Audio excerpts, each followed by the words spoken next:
This is run by a group of elite families. They're the shareholders of XYZ Bank. Well, people don't call my syndicated show anymore and disagree with that fact because now in the news they admit, yes, there's a world government. Yes, there's a new world order. So let's look at the new world order and what it has in store for you and your family. And I assure you, my friends, it is nothing less than total enslavement. There is no left-wing or right-wing world government. It was founded and chartered by the military-industrial complex in San Francisco in 1945. It is nothing but a debaters club to basically steer and control the third world. The UN plays the good cop in military affairs, while the former Soviet Union and the United States play bad cop as the global government is expanded. Now you see the EU, the Pan American Union, and the Asian Union that were formed decades ago, merging their currency systems and their laws. And still, the average American, the average European, the average Asian has no idea that this system has already taken control of their lives. A lengthy 31-page report in the national newspaper of Australia, the Sydney Morning Herald, read, "Manifesto for World Dictatorship." And in the article, they call for a liberal world government controlled by the United Nations and announced that the bad cop is America running the fascistic world domination racket. But if you inspect the IMF, the World Bank that finances and controls the UN, the central banks of nations around the world, you look at the World Trade Organization, the World Health Organization, it's all funded, chaired, and run by a tiny cabal of high-level bureaucrats that serve the international banking elite that also owns the military-industrial complex. So again, they've spun the debate to what type of new world order will you have? The UN and the World Council of Churches has been calling and writing the textbooks for a one-world religion, billing that as the only hope for world peace. We see CEOs, we see leaders from Mexico, the U.S., Canada, Chile, calling for getting rid of our borders, merging our social security systems and our police and military.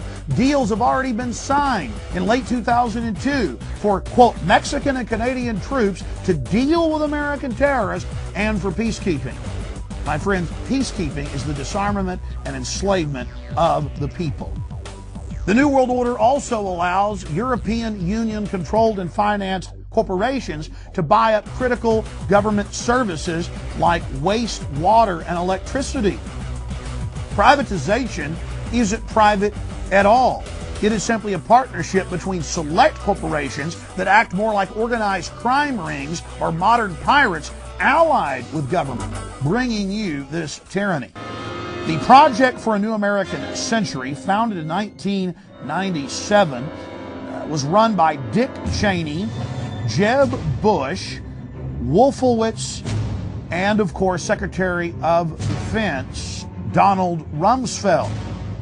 And the Project for a New American Century called for a New World Order in its writings that can be viewed at their website. They said that there needed to be a, quote, Pearl Harbor event to speed up the New World Order and to get the American people behind a national draft and behind a war of aggression against 62 countries, a war that Bush has said will last generations. But the New World Order also goes back into history. They orchestrated World War I, and they've bragged about it. And they tried to get their League of Nations, the first UN. When that failed, they needed a bigger war, and they certainly generated that with their asset, Adolf Hitler, who they funded and trained. In fact, I have the news articles out of large establishment East Coast newspapers from the early 1940s where the president's grandfather, George Bush's grandfather, Prescott Bush, actually was arrested and fined for trading with the enemy, running over 50% of Nazi steel production through Brown Brother Harriman. And in fact, the London Guardian reported from now declassified secret documents that Hitler saw the Duke of Windsor, the man who would be king, as no enemy, U.S. files reveal. Well, of course, the Duke of Edinburgh lived in Germany during most of World War II and then escaped near the end to fascist Franco Spain. The British have engineered these disasters time and time again by controlling both sides of conflicts. They take over in the aftermath. And who's one of the main banking families behind major wars going back to the battle at Waterloo? The Rothschild family, the family that bankrolled Europe. And every time we investigate a major scandal or a company being sucked dry before being imploded and pension funds being stolen, we run right into the Rothschild family, namely their British subsidiary, NM Rothschild. You also have the Crump family in Germany that owns many of the publishing companies in the world. They weren't prosecuted after World War II, certainly not. But their little creation Adolf Hitler and his minions were. The former chief economist of the World Bank, Mr. Stiglitz, reported that the World Bank and IMF planned to implode the world economy. You see, the globalists print the money. They gain their power out of creating bubbles, then bursting those bubbles, creating depressions and recessions, and getting control of assets, corporations, and private property. The globalists control the boom and bust system.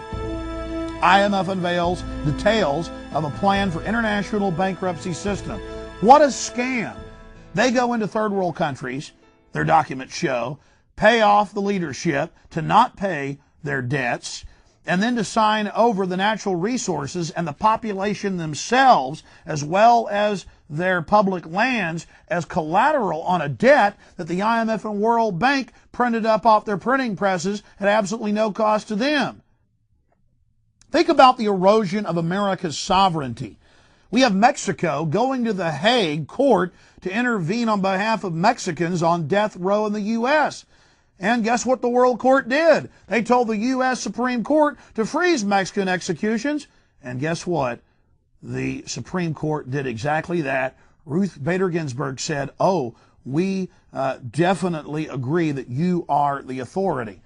Already, our courts under the control of the United Nations. And we have the International Criminal Court coming to life, and it doesn't even respect the basic rights contained in the Magna Carta, much less the Bill of Rights or Constitution.